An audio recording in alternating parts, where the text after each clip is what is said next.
Hi, I'm Garm1, and this is Midgardia's Cool Crowdfunding Show. I'm here today with Babblegum Sam. How's it going? I'm good. I'm good. My head is clear. I've been having tension headaches for the last 2 weeks, and like I've been learning to practice just um being mindful, meditative in the moment. Yeah. Yeah, So I'm, I'm good. I'm clear. I'm glad, man. That Yeah. stuff sucks. So, here today, tell us a little bit about Capitalites. Why don't you tell us a little bit about Hmm. it? All right. Huh. Hmm. It's I mean, there are different ways I can sort of start and talk about the game, but I think I didn't go on. Last night I did go on a bit of a rant on fleets about Asian representation in games. I think we can start with that because it feels a bit more relevant. It feels a lot more hot topic. Everybody's talking about it. Everybody's like, "Oh shit! Like, how are we supposed to do it right?" Um, what? Uh, and there are a lot more questions and answers. I know. I run a few panels before about this, and a lot of us Asians from native Asia, we are a bit.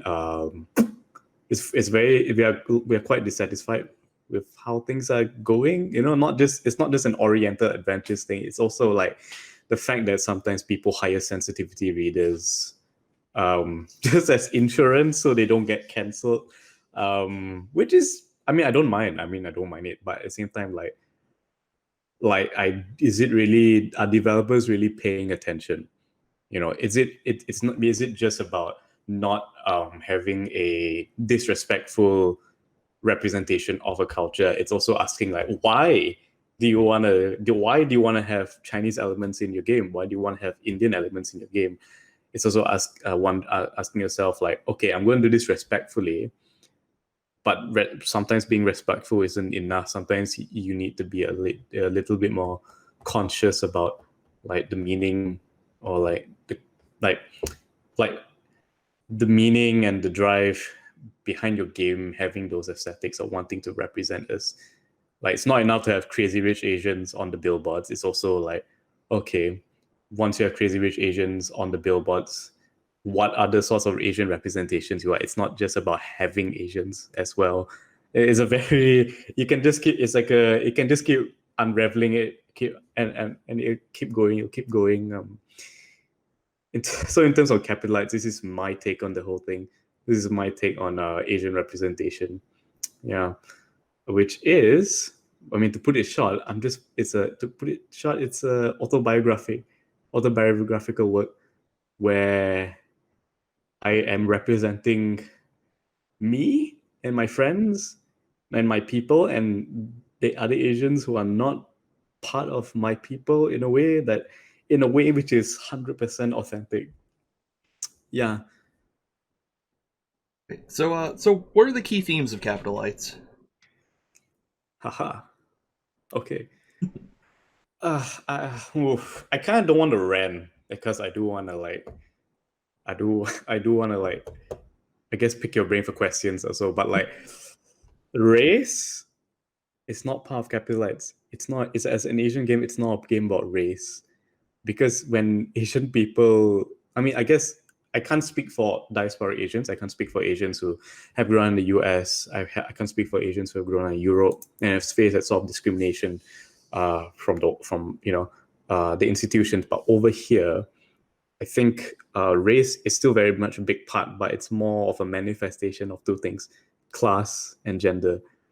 And class and gender is very important. It's like a lot like how in Malaysia, very sorry to say this, but we do associate races with different economic classes. So if you think of a rich person, you're going to think of a Chinese person. If you think of a super rich, uber rich, like a government servant, you're going to be thinking of a Malay person. If you're going to be thinking about the lower classes, the gangsters, you're going to be thinking about also Chinese, but mainly Indian people and foreign workers like Bangladeshis and Nepali workers. It's very layered. You can say these things are issues of race, and they are, but these issues are also issues of class and how we categorize people based on money, how we categorize people based on social class. And Capitalize is all about like it's me dipping my toes into exploring how a class functions. Yeah, that's one side, and the other side is gender. Um, but I think we can leave, but like I think we can leave that for later because gender is a whole other thing. Oh my goodness. Yeah. Yeah. So, can you tell me a little bit about the Our Shores project as well while we're at it? Oh yeah, definitely. Um, Phew. Our Chance is a RPG SEA compilation for those of us in Southeast Asia. We've got Pam and Sin from the Philippines. We have Joaquin Sabadera, aka Lika Canini, and Gio Manning, who are also Pam and Sin are doing um, they're doing Nevertham's End, which is a fantasy game about agents trying to investigate the apocalypse. And then Joaquin and Gio are doing Mahalika, which is a spiritual mecha game. It's sort of like cyberpunk, but um, I think one thing interesting that they're doing is mixing Southeast Asian spiritualism with the science fiction aspects of the mecha genre. Because like, I mean, this is also, I mean, I could talk a lot about this, but Southeast Asian attitudes towards spiritualism is quite different from those of um, West, let's say Westerners, for example, because like we exist in this space where old school animism and superstitions and religions and beliefs have mixed in together with colonial Christian influences. So I think Joaquin's Lika Canini's game, Karandun, deals with that in that the literal demons and monsters you fight are manifestations of the Holy Trinity, which have killed the old gods, and yeah, you're trying to fight them or fight like the remnants of them. It's quite interesting. It's awesome. Mm, oh yeah, I think that spiritual mecha aspect, if anything, like my thing which like is unique to, I mean, of all the three games I'm quite interested in Mahalika because like you rarely see that sort of like spirituality mixed in with sci-fi, which is something which is very common in Japanese, Korean, and Southeast Asian media, which you don't see a lot of. But I think I'd say one thing which is interesting about the Kickstarter is it's a first for Southeast Asia. It would not have been able to be brought forth if not for Sandy Park Games helping us to, because it's region locked. Like Southeast Asians, we can't start Kickstarter. So Sandy Park Games has helped us in like helping us put this together, and big thanks to them. They've been quite helpful in terms of helping us budget, market it. But apart from that, this would not have happened without outside help. So this is a very much it's a first. Not only that, but we have 9 other Southeast Asian creators contributing to one of the stretch goals, which is a zine of smaller games. So I think if people were to crowdfund this, you're not just getting 3 big games, you're also getting 9 smaller games, which altogether I think they sort of like compose a good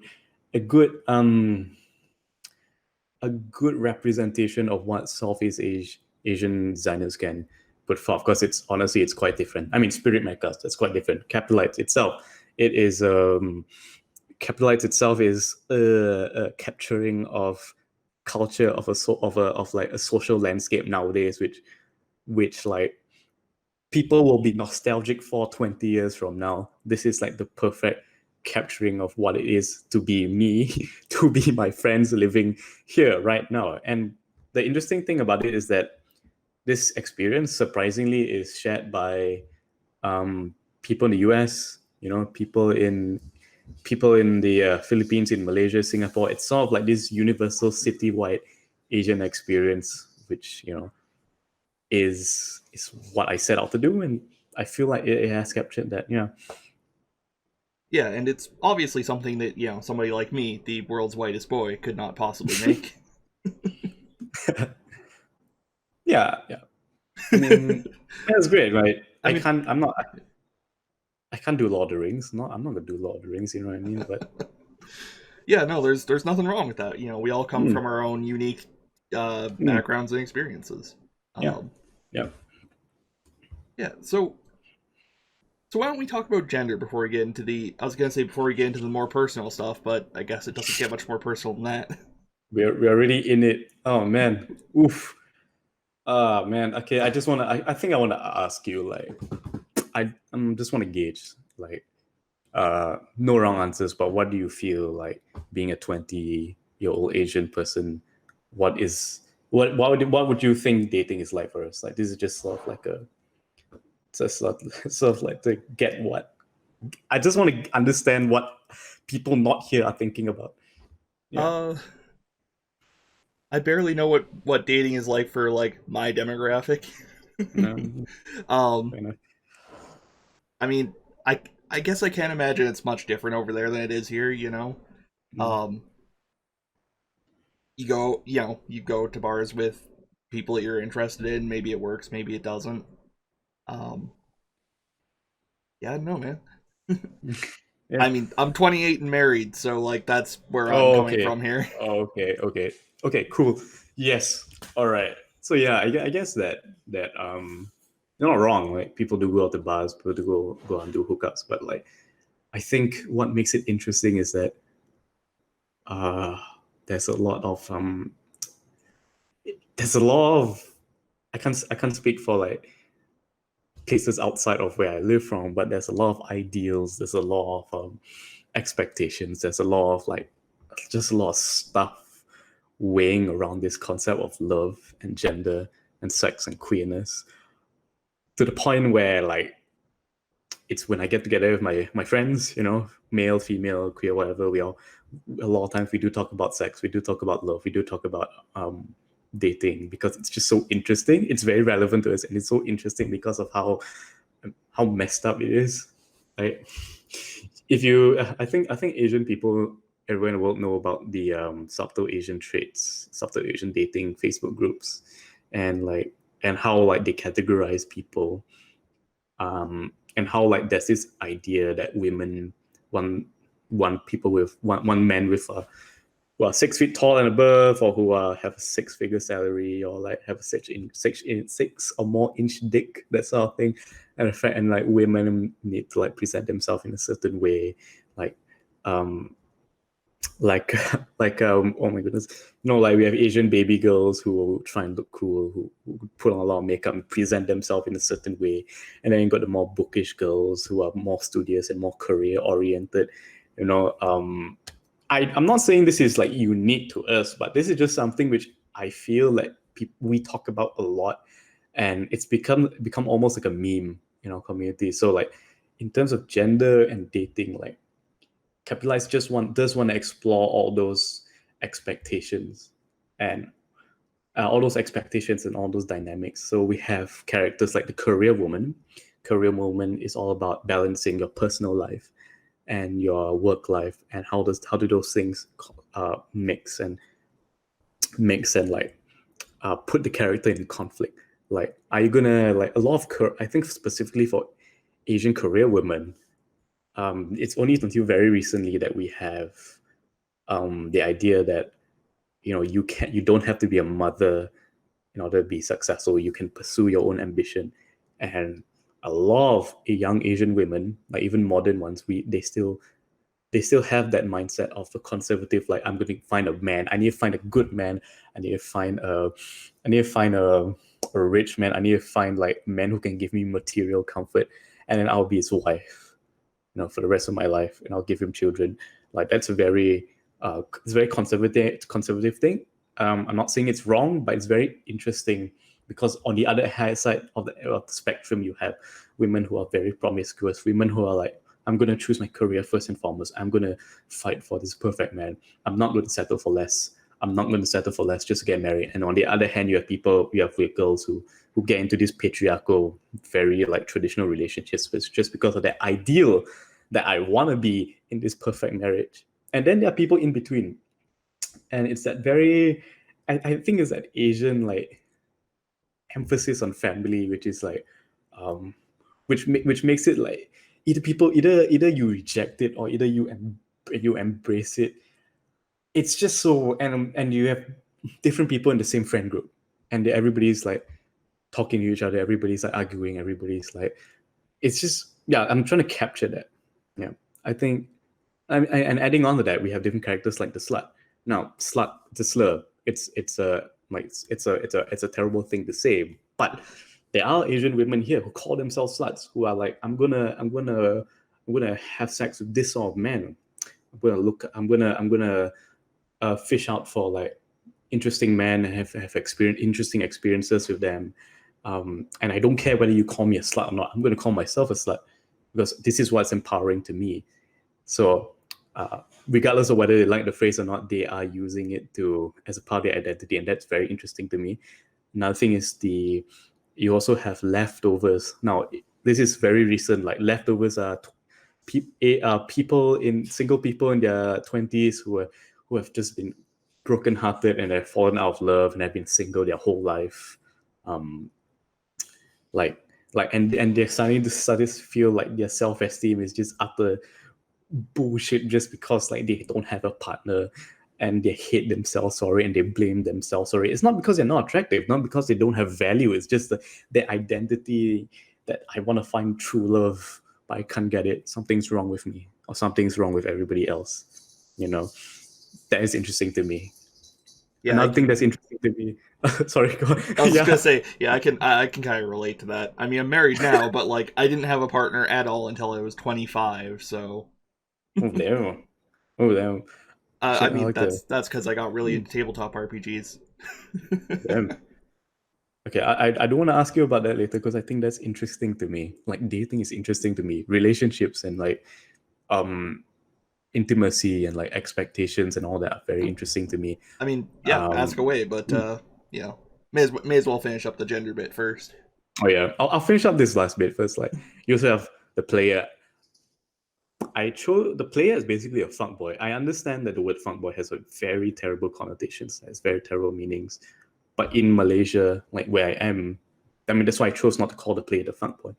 But players here are like men who are very attractive, who are very confident, who will walk into a room and make you feel like, yeah, all pumped up and shit. And they're gonna go to women and they're gonna go like, I'm hot, I'm charismatic, we're gonna go home tonight.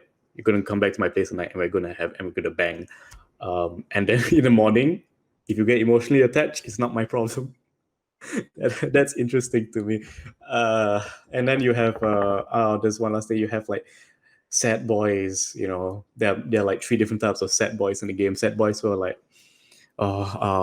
they'll be like, I'm not like other guys. I'm sensitive. I'm emotional. Yes, I'm not like the I'm not nice like the guy. player, Yeah, the nice guy. Oh shit. I'm not gonna play you like the player. I'm gonna seduce you with my poetry. I'm gonna write songs all over your body with my tongue. Oh my goodness. And women fall for that, and men fall for that. So it's like is this dynamics that I want to explore? I want to capture it, but I also want to explore them and get players to look at these very real dynamics and go, okay, this is what it is. It's messed up. There are aspects of which are wrong. What can we do about it? How can we look in on ourselves and just go, okay, this is real. How can we make things better? And I think that's the approach I'm going with Capitalites. Because like it comes from a place of frustration and rage and anger, which I feel like I've dealt with, but like I am talking about frustration with myself and everybody in my life. Like these social landscapes in which we exist in, it's not good for us. We do things which are not good for us, and yet we keep doing it. What's up with that? Yeah. yeah. It's interpersonal relationships are complicated.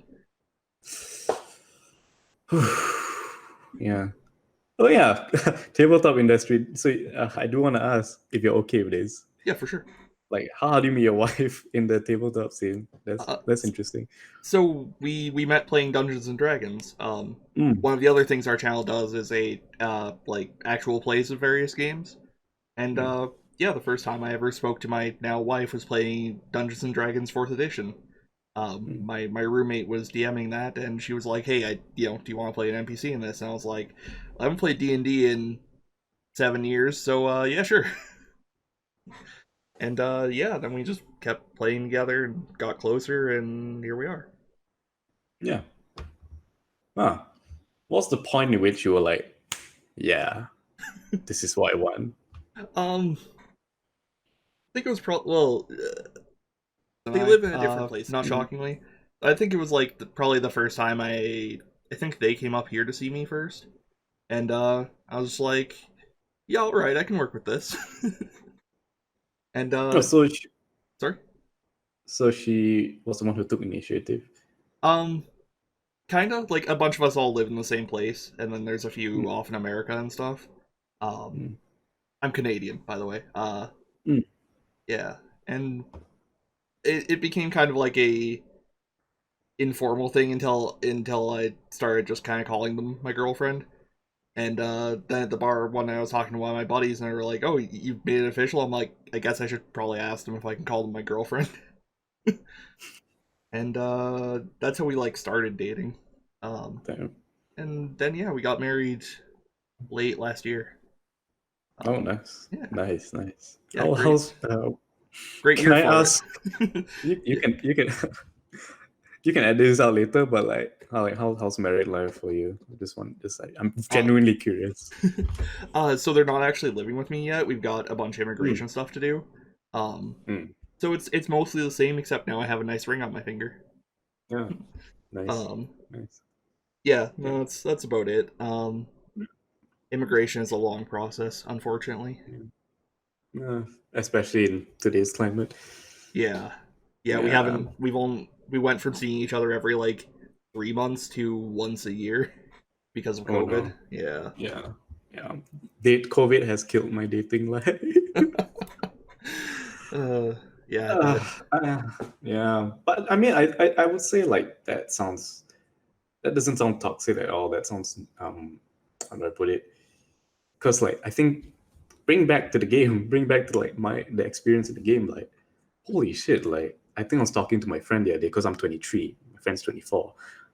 In uni, like when the both of us graduated from, we were both like thinking about how many happy couples we know our age, how many happy couples we know that are like genuinely happy. Like looking in for like usually you go on Instagram, right, and you look at the photos and stuff, you're gonna be like, oh shit, oh they look happy and all that, but like you can sort of tell sometimes by seeing them act in real life, it's like, hmm, spicy. Something is going on behind the scenes. I don't know what, but yeah. So like we try to think like how many couples we know. Like it's probably like one in every 10 couple our age is actually like genuinely happy. And we try and like me and my friends, my female friends, we just try and like dig into what is actually going on here and like there's a lot of expectations. I'm pretty sure this is universal in experience, but it's me bringing this particular context of these social networks into like a game, a systemized thing which we can explore. And like in like what I discovered was like it's all about expectations. It's all about, it's not just about communication. Like communication is so damn obvious. Like it's the number one advice. Ooh, if you want a happy relationship, you should communicate. And every couple when they get together, they're like, okay, we're gonna communicate, but then they don't. Like, Yeah, it's hard, man. It's hard to like people don't. I'm not coming from a place of divine wisdom here. Don't get me wrong, but like people don't realize that you gotta kind of understand yourself as well. You know. yes, yes, you're so right. Because like, how do I put it? Yeah, like going back to self-understanding, like that's also what the game is trying to do. But like in the context of my real life, it's like a lot of people don't know what they want. When I first started dating, I didn't know what I want. The girls I dated, didn't know what they want. The one or two guys I went out with, they didn't know what they want. Because like I don't know, it's just why do we expect ourselves to know what we want? Why do we? I mean, like, but even then, that expectation, like, even then, we need to know what we want. We need to know that We need to know that like if we're getting into something with a player, if we're getting into something with like someone with a history of being promiscuous, we need to like we need to like at least understand, like know what we're getting into, and sort of like, and it comes with maturity. We have to make mistakes in order to get there, but it's just so painful, the fact that we have to make those mistakes in order to get that wisdom. You know, everybody has that cringe moment where we look back and we think like, oh man, I could have done that so much better. uh, Yeah, yeah. yeah. It's a good chunk of my life, honestly. But uh, well, but see, that's the thing. Sorry, no, go, no. yeah, what were you gonna say? I was just gonna say, if you asked me like even 3 years ago if I was ever gonna get married, I would have been like, no. Yeah, yeah, but here's the thing though, like every here's the thing, right?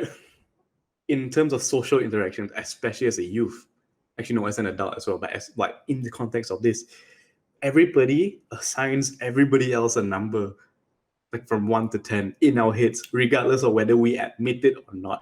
We go on Twitter, we talk about games, we talk about game design, and we are definitely subconsciously putting like other people either lower or higher than us.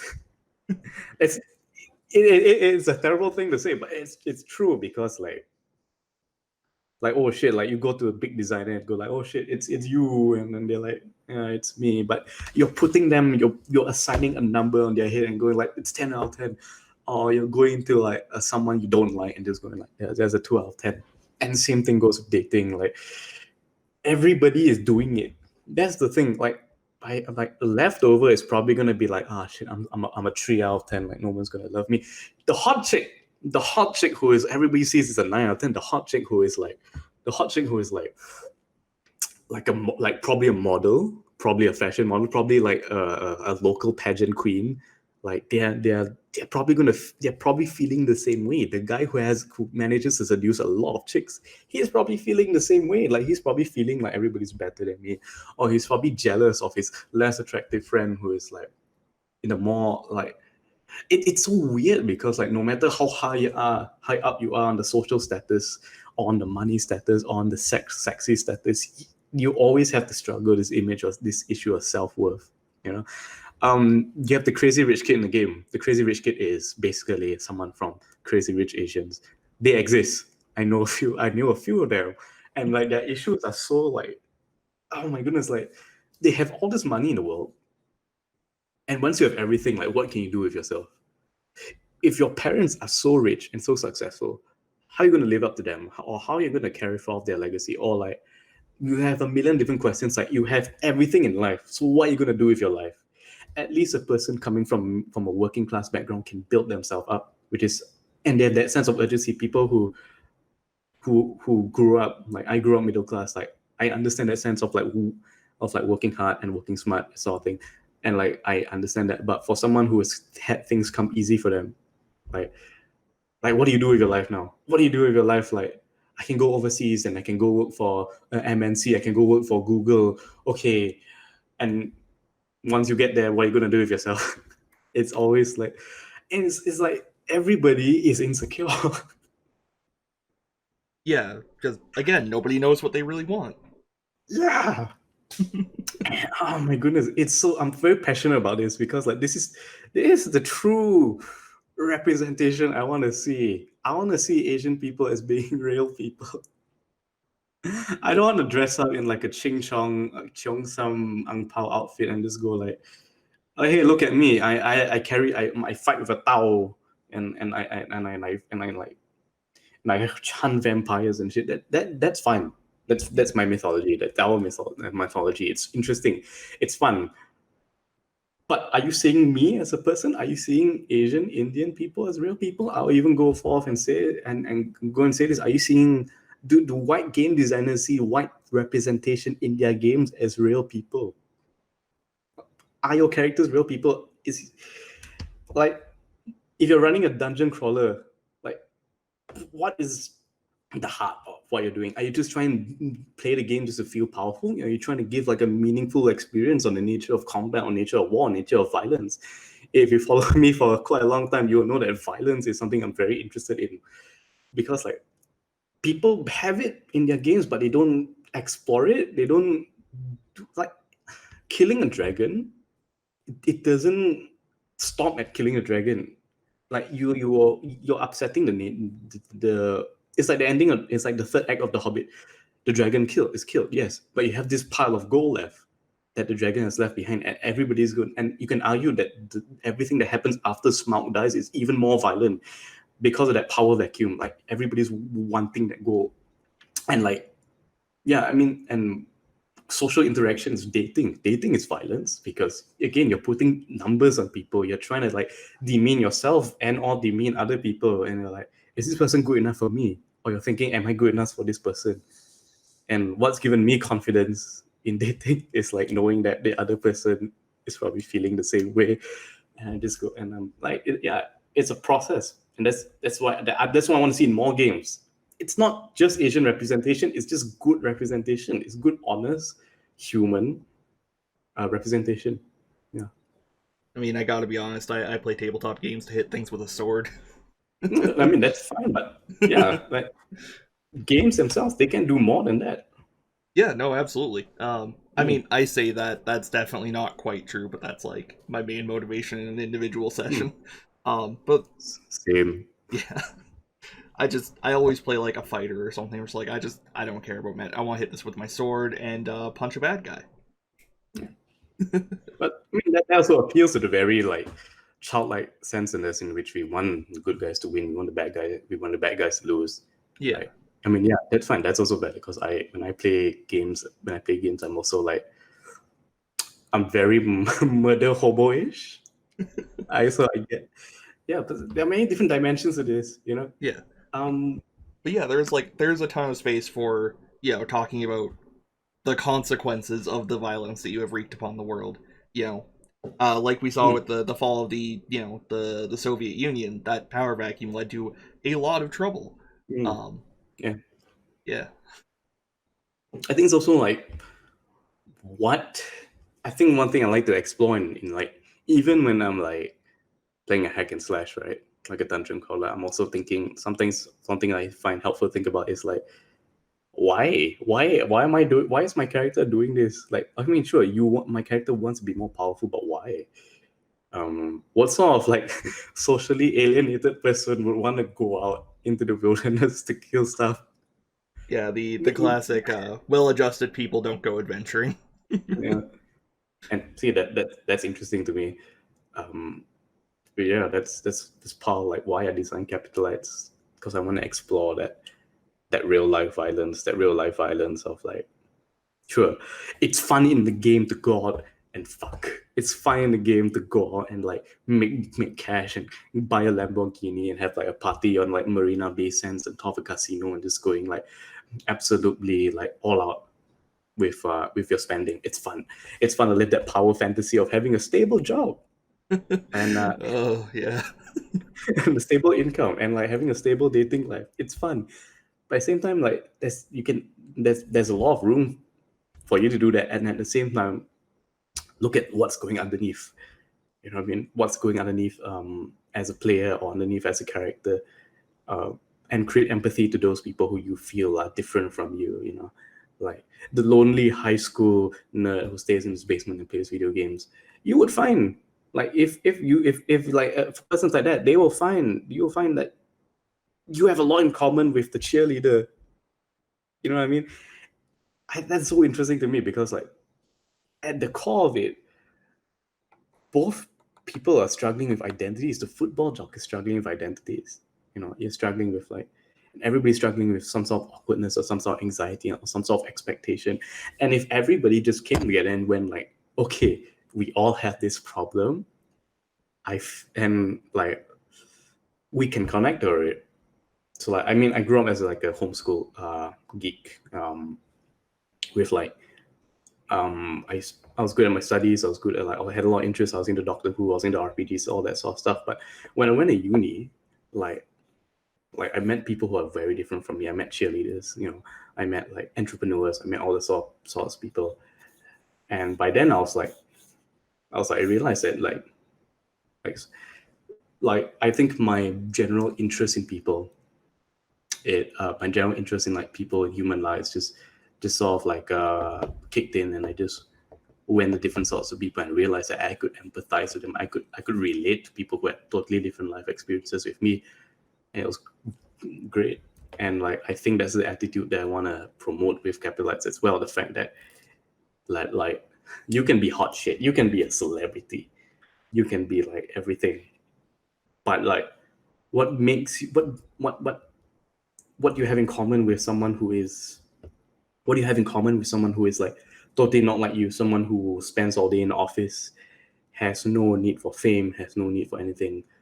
How do you relate to them? Can you relate to them? The answer is you can, but how? Yeah. So, what do you do in the average session of Capitalites? I frame it like a TV series, um it's like the current format which I'm playtesting right now is sort of like a three act episode structure where you have the conflict, you have the setup, then you have the conflict and the resolution, all that sort of stuff. So players play through that. There's no GM, there's no dice, there is no tokens. I used to have tokens, but I realized that some of the role players I had did not like it because it sort of like interfered with the freedom. Interestingly enough, I just played a game today with a bunch of board gamers, people with board game. One of them was a board game designer, and they were like, "Where are the tokens? I feel I don't know like what to do."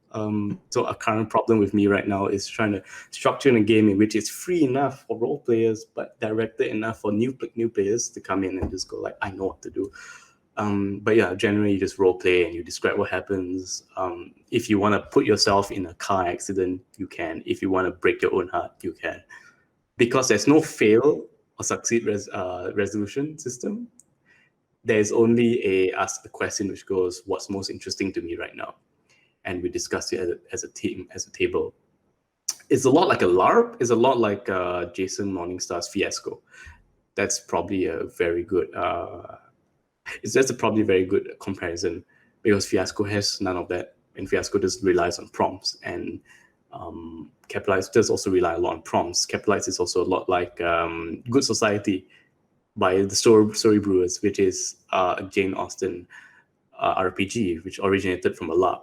So it's very much in that line of games where you are out here to tell a story, and you will induce failure in yourself because either you want your character to fail and you hate your character, or you want to see an interesting story. So I would say that is the pitch I'll give people to sort of get what the mechanics are like. Right, and you drew an analogy between like standard Western tabletop role playing games and Lord of the Rings earlier. So the I guess comparison here would be something like a soap opera, or I don't know what the equivalent in Malaysia is. Oh yeah, soaps too. Okay, cool. I wouldn't say soap opera. But this game actually has an interesting backstory, because over here we have a Netflix series called the Singapore Social, which is trying to bank in on all the crazy rich Asians phenomena, where everybody's like, "Oh shit, I wanna marry my own Henry Golding." How do I put it? So Singapore Social was a very badly done reality TV series about ordinary Singaporeans. I'm not from Singapore, I'm from Malaysia. But like even us, we can watch it and see like, oh, they're not acting like real human beings. They are so spoiled. They are so like out of their own like out of their own depth. And watching the series, you watch it for pure cringe because the characters are not real people. However, here's an interesting thing. Actually, me and my friends actually went to do some research about the actual people in real life, and turns out they're actually very normal. They're actually like us. You know what I mean? It's just the way they are shown on the show, which makes them look like so alien to us, and that made me think like in issues of perception, issues of representation, like how real is it? How real is it for? How real is like what we see, and how can I make that real? How can I make like my real life experience into something in which people will play and sort of like get it without the whole Singapore Social aspect, in which like reality itself gets warped by the act of representation.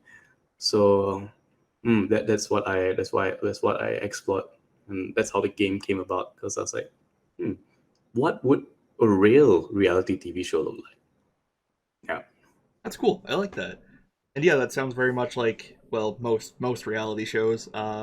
Like your Jersey Shore, your The Real World, or whatever. Mm, mm. Um, I mean, even Terrace House is secretly like we don't talk about it when we watch a show, but we all know, as, even though it presents itself as a show which is authentically, everything is non-scripted and all that, there's definitely some prodding by the producers.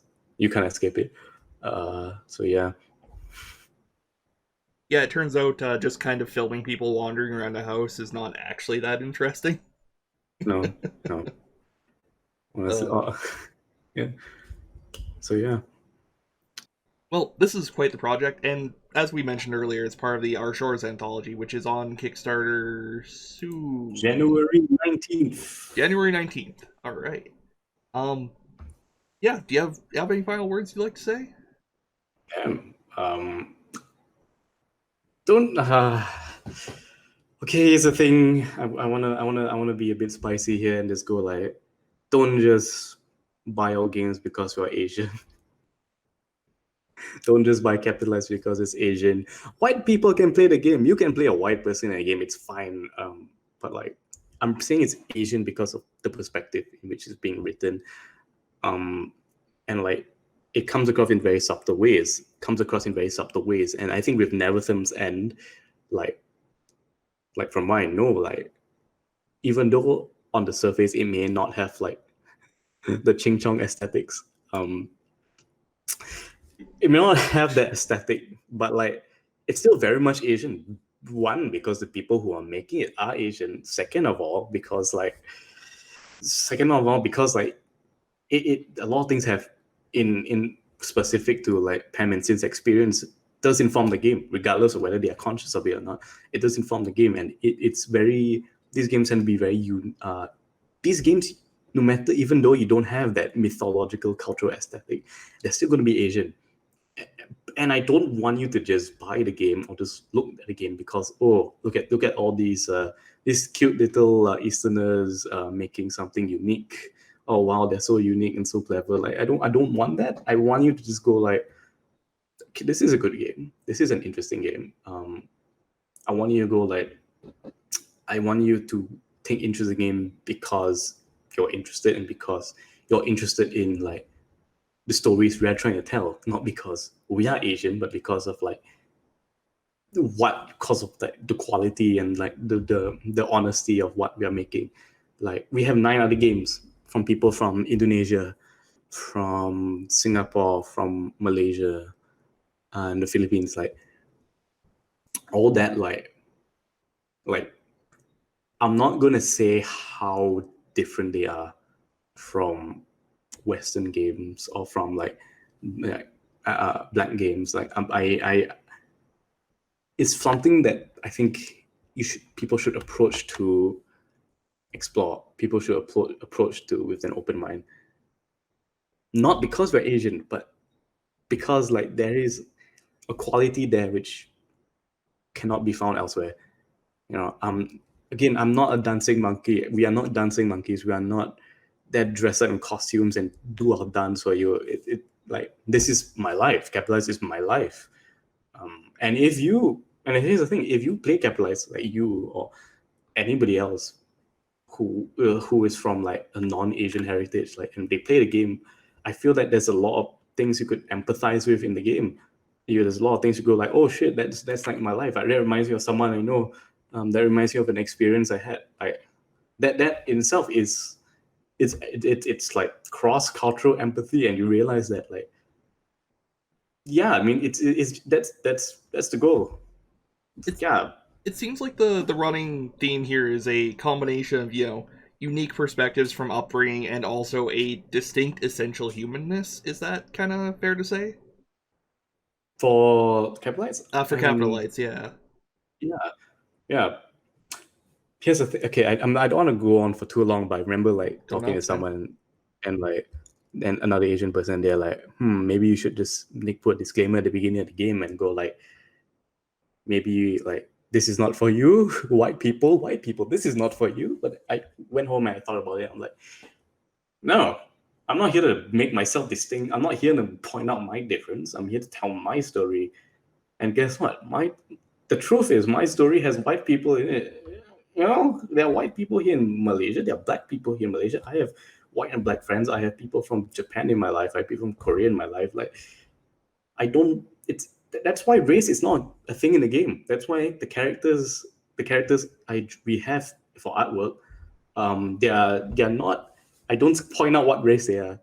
Okay, we have people who are Tamil Latinx, Tamil Argentinian. We have people who are Malayali. We have people who are Eurasian. What sort of Eurasian? I'm not going to tell you. We have Chinese people. We have Hakka. We have Hakka people. People from Hokkien people. We got Cantonese people. I'm not going to tell you who those are. I'm not going to tell you which one of them is Spanish, Filipino. I'm not going to tell you which one of them is whatever, like mixed white and mixed Japanese. I'm not going to tell you that because it's not important, but it's there because I want you to focus on the pure experience of what it's like to live in a heavily classed, heavily gendered society, and what it's like to date as a person who is like doesn't know what they want.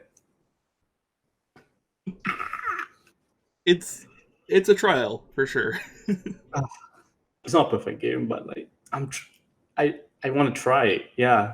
I mean, never let perfect be the enemy of good, man. Fuck perfectionism. Hell yeah. Yeah. Well, Sam, it's been a joy to talk to you. Any final words for our lovely audience? I mean, I think I like just very shortly reiterate again: do not buy an Asian game because it's Asian. Buy an Asian game because it's good, because it's a unique experience, different from you. It's like it's the same reason why if you're a British white guy, it's the same reason why you wanna buy a game from like maybe someone in the US, because you want to find out what US is like. You're not gonna buy it because they're white. You're not gonna buy an Arthurian genre game because it's British. You're gonna buy it because you're not gonna buy Pendragon because it's British. You're gonna buy Pendragon because the experience it gives, the different experience it gives you compared to D&D. You're not gonna you're not gonna play D&D 4E because for whatever reason, you're gonna play it because you want to play the game, not because of any other essential quality you can place on it. So like, I'm not, again, we're not your monkeys, we're not your costume freaks. We are just people, and focus on that. We are all people. Yeah. I regret not wearing my Genki Pseudo shirt that says "We're all one" on it, but I was like, I don't know, maybe I don't wear the like shirt from the Asian MMA fighter for this interview. Maybe that would be weird.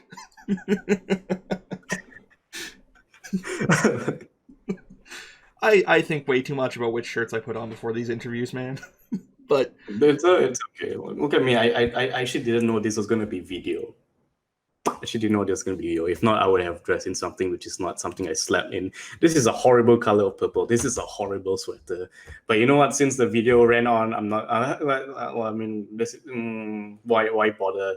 You know what I mean? It's just. I like that hoodie, man. It looks good. I hate the hoodie. It's been around since I was 15 years old. I just wear it for comfort. Man, like I would have done up my hair, maybe put some makeup on, or maybe done something like, but it's okay. You've captured me in my raw authenticity. Authenticity does not exist, but you captured me in an approximation of it. So, all right. Well, it's great talking to you, Sam, and for everybody watching at home. I'm talking to you. Yes. Have a good night. Good night and a good quarantine.